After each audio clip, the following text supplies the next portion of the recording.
মানুষদেরকে গালি দেওয়া এটাও অন্তর্ভুক্ত। পাপের ভিতরে লিপ্ত হওয়া যাবে না। যদি এই বান্দা 6টা গুণ লালন করে যদি বান্দা প্রকৃত বুঝতে পারতে পারে, আল্লাহ পাক রব্বুল আলামিন ওই বান্দাদের জন্য এমন জান্নাত প্রস্তুত করে রেখেছেন যে জান্নাতে কেবল তারাই ঢুকতে পারবে, দুনিয়ার কোনো মানুষ ঢুকতে পারবে না। সুবহানাল্লাহ। আল্লাহ পাকের কাছে এই 6 গুণওয়ালা মানুষের জন্য 6টা পুরস্কার আছে। কয়টা পুরস্কার? 6টা পুরস্কার আছে। সময় সংক্ষিপ্ত। এই 6 গুণওয়ালা রোজাদারদের জন্য 6টা পুরস্কার আছে। কয়টা পুরস্কার?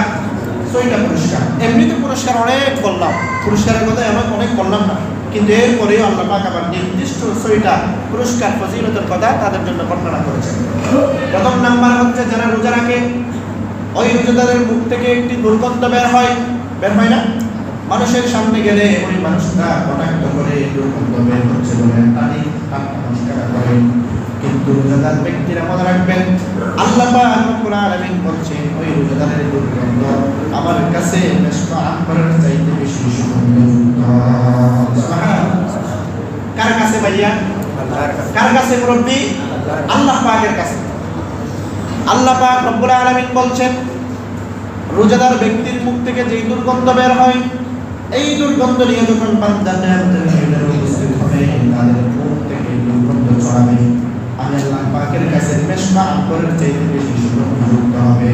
আর সাহাবায়ে আর ফেরেশতাগণ ওই দুর্গন্ধ থেকে সুগন্ধি থেকে বাছাই করে রায়্যান নামক দরজা দিয়ে ওই রোজাদার দিয়ে জান্নাতের ভিতরে প্রবেশ করাবে। সুবহানাল্লাহ। এই দুর্গন্ধ আল্লাহ পাকের কাছে মেশকা আম্বরের চাইতে বেশি সুগন্ধিযুক্ত হবে। সুবহানাল্লাহ। এটা হচ্ছে রোজাদারদের জন্য প্রথম নাম্বার ফজিলত আল্লাহ পাকের পক্ষ থেকে। দ্বিতীয় নাম্বার হচ্ছে রোজার মাধ্যমে মুমিনরা গুনাহ থেকে মুক্ত হতে পারে। মুমিনরা যখন রোজা রাখে তখন ওই বান্দা যখন কোন একটা পাপের কাজের ভিতরে লিপ্ত হতে যায়, তার অন্তরের ভিতরে চলে আসে আমি তো রোজাদার, যদি এই পাপের কাজের ভিতরে লিপ্ত থাকি তাহলে নারাজ হয়ে যাবেন কে? আল্লাহ পাককে নারাজ করার জন্য তো মুসলমান আমি রোজা রাখি নাই, ওনাকে সন্তুষ্ট রাখার জন্য মূলত আমি রোজা রেখেছি। এজন্য বান্দা রোজার মাধ্যমে যখন গুনাহ থেকে মুক্ত হয়ে যায়, রাসূল বলেন ওই রোজাই মূলত তাকে ওই পাপ থেকে বাঁচিয়ে দিয়েছে। সুবহানাল্লাহ। তৃতীয় নম্বর ফজিলত হচ্ছে জান্নাতের বিশেষ দরজা থাকবে তাদের জন্য। জান্নাতে তাদের জন্য একটি দরজা থাকবে, দরজার নাম হচ্ছে রায়্যান। কি নাম? রায়্যান। আল্লাহ পাক রব্বুল আলামিন বলছেন আইনাস সালিমুন, রোজাদাররা কোথায়? রোজাদাররা কোথায়? তোমাদেরকে ডাকতেছে আল্লাহ পাক, ডাকতেছে আল্লাহ পাকের কাছে যাও। আল্লাহ পাকের কাছে যখন যাবে রোজাদাররা ওই দরজা দিয়ে জান্নাতে প্রবেশ করবে। সমস্ত রোজাদাররা যখন জান্নাতের ভিতরে ঢুকে যাবে, ওই দরজা চিরদিনের জন্য বন্ধ হয়ে যাবে। ওই দরজা দিয়ে দুনিয়ার আর কোনো মানুষ প্রবেশ করার ক্ষমতা রাখবে না। সুবহানাল্লাহ। চতুর্থ নম্বর ফজিলত হচ্ছে আল্লাহ পাক ওই বান্দার গুনাহ ক্ষমা করে দেন। গুনাহ ক্ষমা করে দেন। আল্লাহ পাক রব্বুল আলামিন আল্লাহ পাকের সন্তুষ্টি অর্জনের জন্য যদি বান্দা রোজা রাখে, আমসাতা রমাদানা ঈমানান ওয়া ইহতিসাবান গফির লাহু মা তাকদ্দামা মিন যামবি। যদি কোনো বান্দা কেবলমাত্র আল্লাহ পাকের সন্তুষ্টি অর্জনের জন্য ঈমান অবস্থায় সওয়াবের আশায় যদি বান্দা একটা মাত্র রোজা রাখে, আল্লাহ পাক রব্বুল আলামিন ওই বান্দার আগের যত গুনাহ আছে সমস্ত গুনাহগুলোকে ক্ষমা করে দিবেন। সুবহানাল্লাহ। ষষ্ঠ নাম্বার হচ্ছে দোয়া কবুল হয়। কি কবুল হয়? দোয়া কবুল হয়। আল্লাহ পাকের কাছে রোজাদাররা যখন দোয়া করে আল্লাহ পাক তাদেরকে ফিরিয়ে দেন।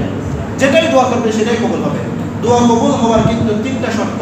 3 জায়গায় দোয়া কবুল হবে। ওই জায়গায় 3 অবস্থায় দোয়া কবুল হবে।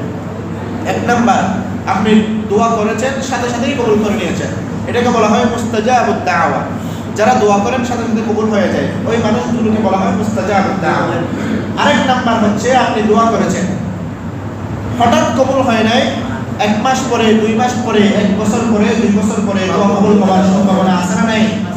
3 নাম্বারে আপনি দোয়া করেছেন তখন কবুল হয় নাই, 1 বছর পরে, 2 বছর পরেও কবুল হয় নাই, আপনার মৃত্যুর আগে দোয়া কবুল হয় নাই, কিন্তু আল্লাহ পাক বলছেন অবশ্যই হাসরের মাঠে এই দোয়াগুলো আমি কবুল করে নেব। সুবহানাল্লাহ।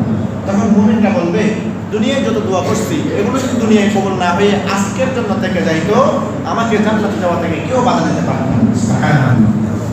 মুসলমানি বান্দার রোজাদারদের জন্য আরেকটি সবচেয়ে ফজিলতপূর্ণ সবচেয়ে খুশির বিষয় হচ্ছে রোজাদারদের জন্য দুইটা। প্রথম নাম্বার হচ্ছে ইফতারের সময় রোজাদাররা বেশি খুশি হয়ে যায়, খুশি হয় না? ইফতারের সময় রোজাদারের অন্তরের ভিতরে আল্লাহ পাক আনন্দ ঢেলে দেন।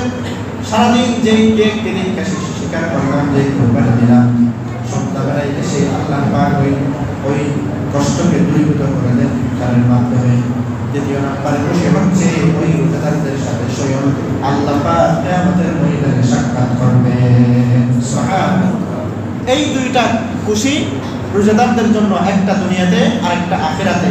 যেই দুইটা খুশি রোজাদারদেরকে সবথেকে বেশি আনন্দিত করে। সুবহানাল্লাহ। এজন্য মুসলমানি বান্দা 6 গুণে গুণান্বিত হয়ে 6টি ফজিলতের অন্তর্ভুক্ত হয়ে আল্লাহ পাক আমাদের সবাইকে রমাদান মাসের 30টা রোজাকে আল্লাহ পাকের সন্তুষ্টি অর্জনের জন্য রাখার তৌফিক দান করুন। আমিন। আসসালামু আলাইকুম ওয়া রাহমাতুল্লাহি ওয়া বারাকাতুহু।